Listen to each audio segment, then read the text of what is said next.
The families of some Kenyans said have gone missing in South Sudan are seeking an audience with the Ministry of Foreign Affairs to ask for assistance in tracing their kin. Now, one of the family members, Wanjeri Nderu, is at our city center studios and now engages us on the plight of her family members.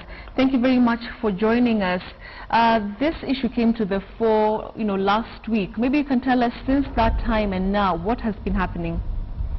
I'd like to first clarify that I am not one of the family members. I am the one who took the story online on Twitter.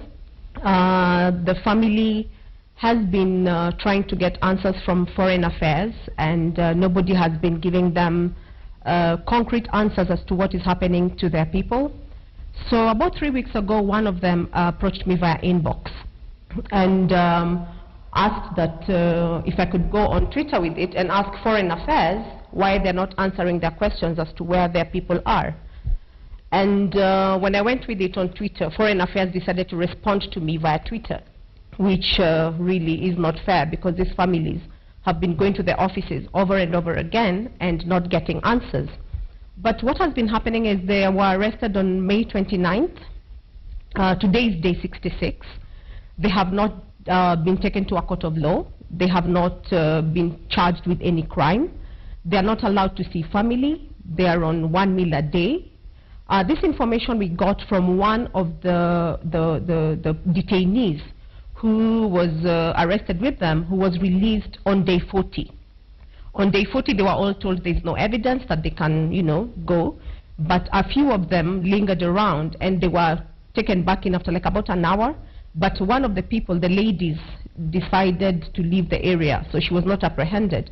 And she's the one who gave us the information that they were on 1 meal a day, that they were, the same clothes they were arrested in are the same clothes they had. So they were taking lassos and tying them on their bodies and cleaning the clothes that they had from the first day and wearing them back again. So really what the family wants to know is what have they been charged with, because they've not been taken to a court of law. Are we saying South Sudan has no laws completely where you can detain somebody indefinitely? And, and when the families try to ask the questions, they keep getting the runarounds from Foreign Affairs, then they go to the embassy in South Sudan, they get another runaround. So nobody's really giving them concrete answers as to why their loved ones have been detained.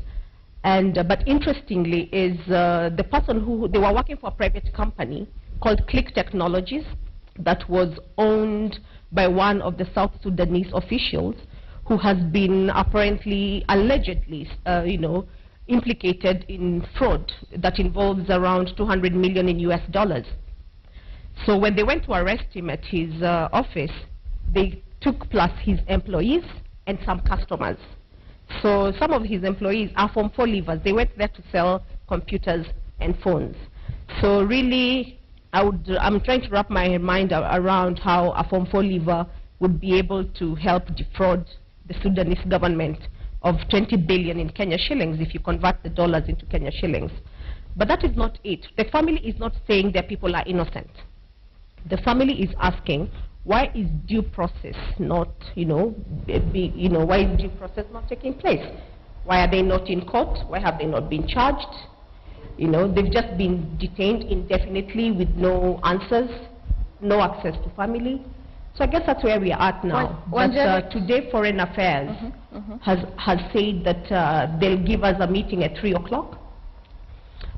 So we are hoping to get an answer from them, a better answer than we have been getting in the past.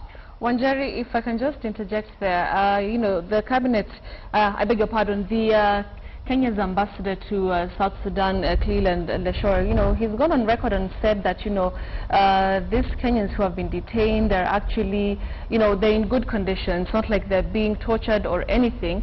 But he also went on to mention that, their investigations in regard to this case might take at least 3 months because it's a big case. What is the family saying about this? The family actually just has 2 questions. The first one being, what informs him of the extra 3 months duration? He's not an investigator. But he has Secondly, we have seen photos of before and after. On the 40th day when they were released, they took some photos and sent to family members. Those are not people in good condition. Their beards are grown, they've grown thin. If you look at their photos before they went and you look at the photos now, those are two different people you're looking at. So the family is not impressed really by the approach taken by Foreign Affairs. And when they went to Foreign Affairs last week, the representative at Foreign Affairs said they're not aware about the response from Sudan. So it's almost like the office is not working in tandem. It's like they're not together here. So this side is saying this, the other side is saying this.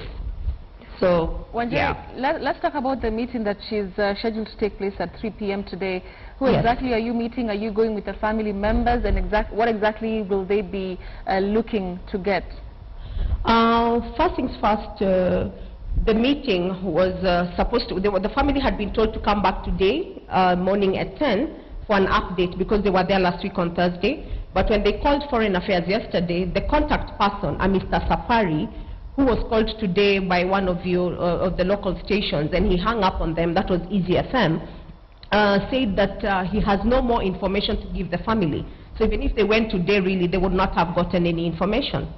But after the show in the morning with Easy FM, we found missed calls, and then they called and said that they want to meet at 3 o'clock at the Foreign Affairs embassy, offices, sorry.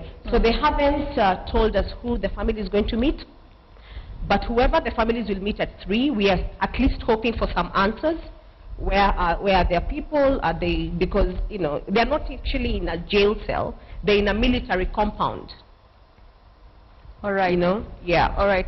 Thank you very much, Wanjeri, for the details. Of course, we'll be following what is going to be transpiring this afternoon and the family members. Yes. We hope they will give us the answer. Thank you. Right. Thank you very much. She's coming to us from our City Center studios with the latest details, as we have heard.